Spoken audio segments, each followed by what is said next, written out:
What's up guys, and welcome back to the channel. So today I have the keys to the 2022 GMC Yukon Denali. This one here is finished off in Redwood metallic and it has an MSRP just under $85,000. And we're gonna start off today's review with what powers this Yukon. Underneath the hood you'll find the 6.2 liter V8. This is paired with the 10-speed automatic transmission. It pumps out 420 horsepower around 5,600 RPM and 460 pound-feet of torque around 4,100 RPM. This has the part-time four-wheel drive system. It weighs in right around 5,500 pounds. It'll do 0 to 60 in just over 6 seconds, up to its top speed of 107 miles an hour. And it has a fuel capacity of 24 gallons. You'll expect to see around 14 miles per gallon in the city and 19 out on the highway. This has a wheelbase of 120.9 inches. Its overall length is 210 inches. It has a width of 81, a height of 76.5, and its ground clearance measures in at 8 inches. And so now as we work our way to the exterior for this Yukon Denali, the Denali package is just over $11,000. It adds a lot of goodies to this Yukon, which of course we'll go over. But I'm going to start up front here with GMC right in the middle of this very large grille. Now the Yukon is a massive SUV, so this grille is very accommodative for the front end design, gives it a really nice look, finished off in chrome. You can see all of the cutouts to provide cooling to this engine, as well as the integrated forward-facing camera. You can also see cutouts in the G and the C just to provide even more airflow. All of the parking sensors are nicely integrated down in the lower section. And of course this does have LED headlights, DRLs, and turn signals. You'll see we have a triple beam design for the headlights and the high beams with the turn signal and the DRL nicely surrounding it. You'll see there's even more chrome down in the lower sections where we have the LED fog lights along with some really nice black trim. And this even has air inlets on both sides of the fog lights. So you can see that will help provide even more aerodynamics for this vehicle. It has a lower air dam too. You can see more trim down in the lower section. And then really nice lines up on the hood. So it definitely gives it a really nice front end look. And as we work our way to the side now, these 22-inch wheels are a part of that Denali package. They have a really nice multi-spoke design to them. You can see GMC along with Denali finished off in chrome. We have the body colored side mirrors. They also feature the integrated turn signal. There's also a camera too. I'm going to show this camera system later on in today's video. You can see more chrome trim surrounding the windows. It's down in the lower section of the door. The power operated side steps are also part of that package, and they feature some LED lighting on the underside. We have some really nice lines that run down the side. You can see one just above the door handles, which also feature more chrome trim accents. And then in the back here, you can see we have the body colored spoiler. The wiper blade is also tucked up there. We have the third brake light. You can see some more brush trim running right through the middle of this power liftgate. This also has LED taillights as well. We have the backup camera along with all the parking sensors. You can see more chrome trim in the lower section, as well as the quad exit exhaust. And it also has a towing capacity right around 8,000 pounds. But let's go ahead and work our way to the rear cargo area. You can actually open up the glass or the lift gate. You can do those individually. We have 2 buttons on the key fob in order to do that. But if you want to open them up from the back, there is a button over on this right side. If you push on that, that will release the glass. And now you have an easy way to get in behind the third row there if you don't want to open up the entire liftgate. You can also use the button down below for the liftgate or swing your foot up underneath the bumper. So this has the hands-free option to open and close the liftgate. And then you can see with the third row up, you actually have a really good amount of storage space back here for any items you like to place. So you can have this packed full of people and still utilize this room. Up underneath the floor, you can also see there's a little bit of hidden storage space if you need to use that. And we even have some controls over on this passenger side. If you just hold on the bottom of both of these, it will automatically go down. You can use those same buttons to raise them back up. And now you can see you have a good amount of storage space with that middle row up. And then you can also fold down the second row from back here. If I double tap on this button, you will see that automatically go down, which is really nice to see. We can do that over on the driver's side as well. And if you hold on that button again, it will actually pop up the bottom of the seat there.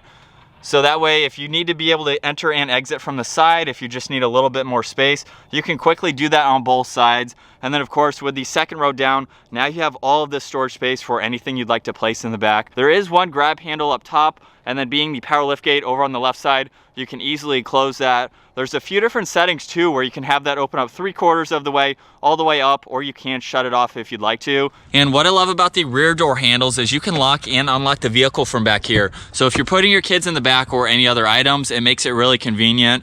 This interior color is called teal shale. You'll see we have a really nice two-tone design with some wood trim. We have brushed aluminum. It's even on the release handle. You can see the window control. We even have the Bose audio sound system, and you can see plenty of storage in that lower section with the split design. But as we work our way to the second row now, you'll see we do have individual captain's chairs. They also have the armrest too, and these seats do move forwards and backwards. They recline too. You can see there's definitely a lot of space. We even have the TV screens, which is a part of the Denali package as well. But now with that running board and the grab handle, I can easily make my way up into this seat, where you'll see I have the front seat set at my height, and if I slide the seat all the way back, you can see just how much more space I have for my legs and my feet. I have plenty of room above my head too.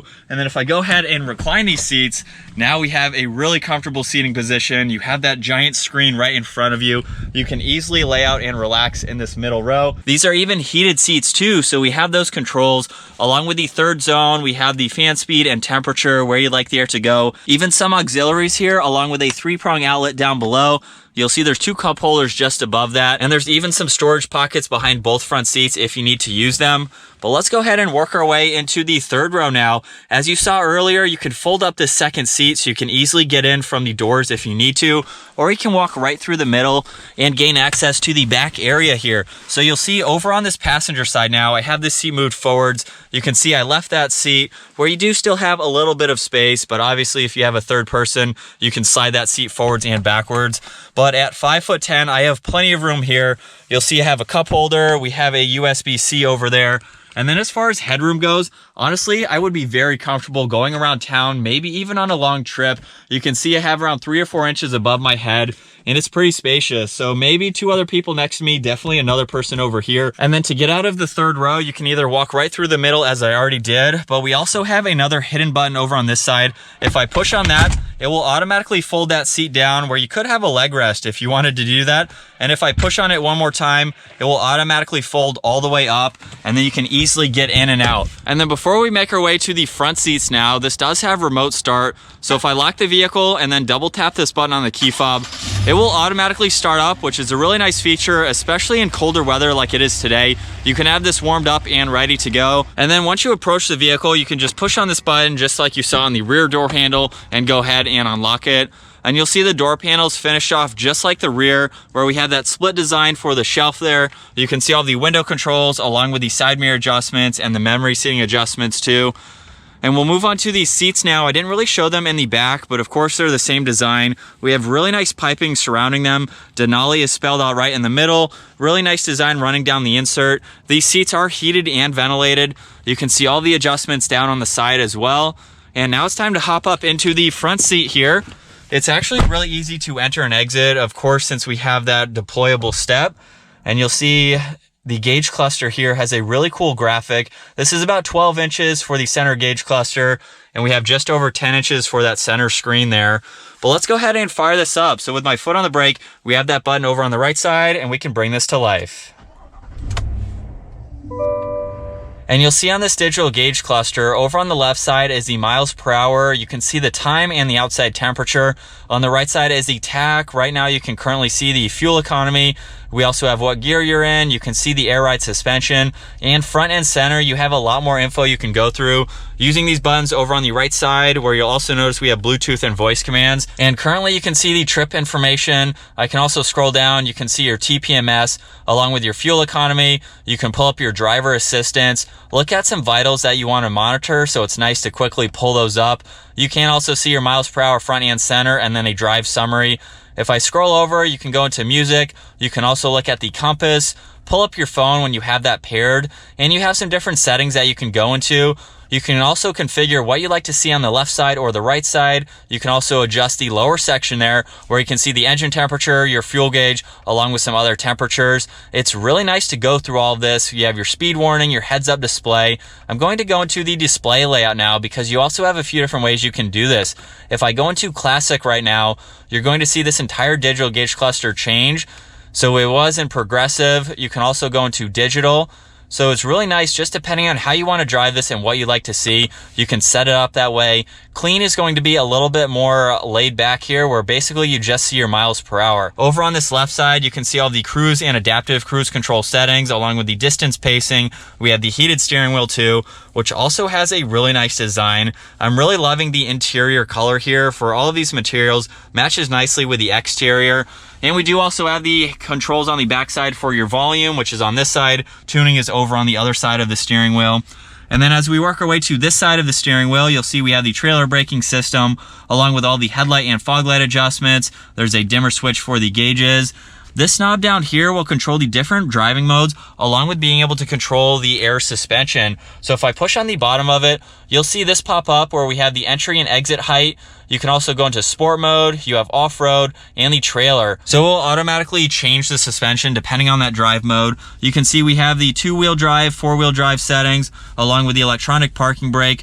We also have the lane keeping assist, the parking sensors, your traction control and downhill assist control. This is for the power outlet that's behind the 3rd row.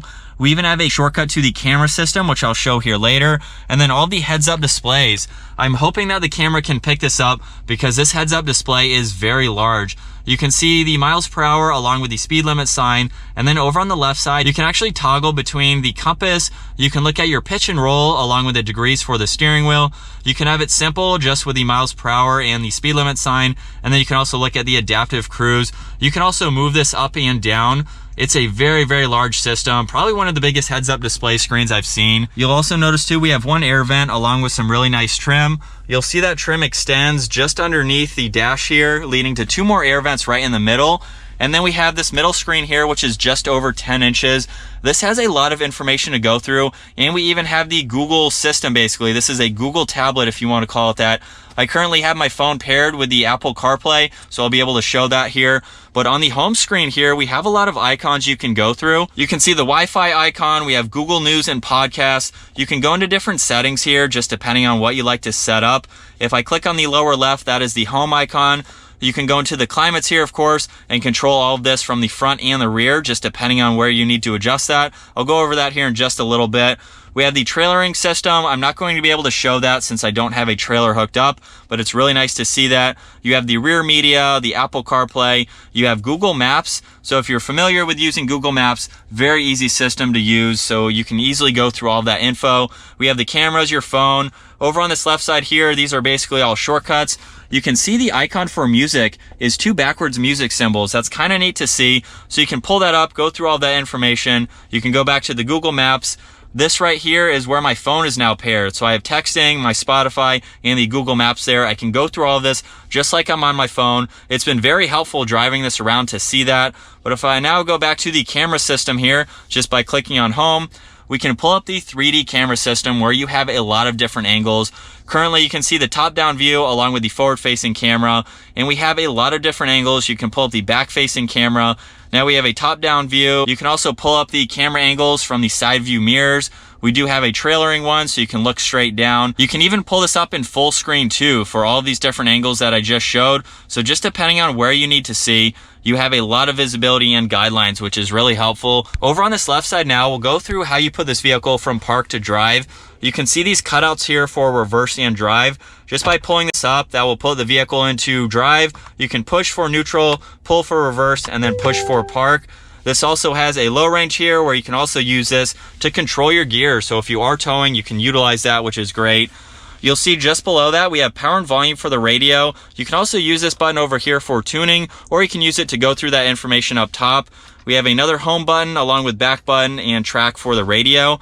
And then all of the physical buttons for the climates are nicely laid out underneath that. So if you don't want to use the system, you have everything down below. We have the dual zone climate. You have where you like the air to go. We have the defrosters as well. You can see you can go into the rear climate control just by pushing on these. And then on each side, we have the heated and ventilated seat controls. So that's a really nice touch. Right in the middle, we have even more wood trim. And if I push this open, we have a wireless charging pad along with some auxiliaries so you can charge other electronics if you need to. And then by pushing on this, you'll see there are 2 cup holders on the back side. It's really nice how you can hide all of that away. You'll notice too that we have a little bit of storage space on both sides as well. And then right in the middle, we have this cutout where you could place your phone if you want to have it front and center. And then you'll see we have a lot of storage space. You can see we have the headphones for those rear screens down here too. It's not a really deep compartment, but you definitely have a lot of space there. And then over on this passenger side, you can see we have the glove box. Plenty of room for all of that information. We'll take one last look at these seats here. And as I mentioned earlier, we do have the full panoramic roof, so I can use that button right in the middle to open up the sunshade, where it will go all the way back to just behind the second row there. It will definitely provide a lot of light for the interior. We also have a lot more controls up here to be able to open and tilt the sunroof. You can also fold down the third row from here. So if you quickly need to do that, you can push that button, they will go all the way down, and then you can use that button and they will raise all the way back up. So that's really helpful, especially if you have someone coming into the back and you need to quickly do that. You can see we can also adjust that rear liftgate too. We have some garage door buttons. There's also the sensor to be able to open and close that rear liftgate hands-free, and we have the dome lights on both sides of that. And then also looking at this rear view mirror, currently you can see the digital camera. If I put this down now, we have the normal rear view camera, but now we have the digital one, so you can see everything behind you. If you have people in that third row, now you have no obstructions, which is really nice to see. And then the last Easter egg that I want to talk about in this Denali, just by pushing on this button right here, you're going to see the entire center console move back towards the second row. That is pretty cool to see. If you have any larger items, you have a purse or something that you want to place here and you don't want it to roll around, you can place it right in the middle. And then we have even some hidden storage space down here. So if you want to hide some items, you can place them there and then push this all the way back, which is pretty cool to see. All right, so as we get this 2022 GMC Yukon Denali out on the road, I've actually been able to drive this around the last couple days, just getting some seat time with it and figuring out what it's like to drive and all the features and everything that I've gone over in today's video. And being the Denali, this is the fully loaded top-of-the-line Yukon trim level that you can go with. And this has been a really cool SUV to check out. I really don't have any complaints with this. I've been able to put some highway miles on this. It's very, very comfortable and smooth out on the highway. Going around 60, 70 miles an hour, I really don't have any complaints. If you're looking for something that you're going to be driving a lot, you're going to be transporting kids, whatever items you may have, this is definitely a great option because of how quiet it is. There's no road noise, there's no wind noise. Now, as I mentioned earlier, I went over the different driving modes, but I think I forgot to mention that you can also adjust the height just by pushing on that same button. We have the entry and exit, we have normal, we have increased ground clearance, and then maximum ground clearance. So you can adjust that as needed. You're really not going to be taking this off-road, but if you're on gravel roads or something like that and you need a little bit more height, you can easily do that. And then we can also put it into sport mode now. I'm going to slow down just a little bit. We're going to give this some gas because this will get up and move. For the weight of it and the size, it's got some pep to it. And just like that. Now, it's not quick, of course, but for the size of it, that's pretty respectable, just getting up and moving. You don't have to worry about this being underpowered. We definitely have plenty of power for this. And as far as things that I'm trying to pick apart with this vehicle, I've only come up with two very, very nitpicky items. The first one is I think that it would be nice to have a second glove box above the traditional one there, and that was before I figured out that you could actually slide this armrest. So maybe it doesn't need that. We have plenty of storage space on the interior, but other GMC models do have that. Some of their older pickup trucks have had that second glove box. We have a lot of space over here, so I think that could be utilized. And the only other thing that I can think of is with this large digital gauge cluster, I think GMC has the technology to put the camera system into the gauge cluster here. And what I mean by that, we're coming up to a turn where we're going to turn right. I'm putting on my right turn signal. It'd be really nice to have a camera pop up on this right side for that right side view mirror, so that way you can see on the side of you there. Now, this is a big vehicle. Blind spots are going to be here or there. Obviously, the more you drive it, the more that I've driven this, you get used to where everything is. But I've even seen on some Kia models, they have the camera system in that digital gauge cluster. So I think that's something that GMC could add. We have all this technology, really something nitpicky just to see that visual. If you have your side mirror adjusted properly, of course, you'll be able to see there. So overall, my thoughts for the 2022 GMC Yukon Denali.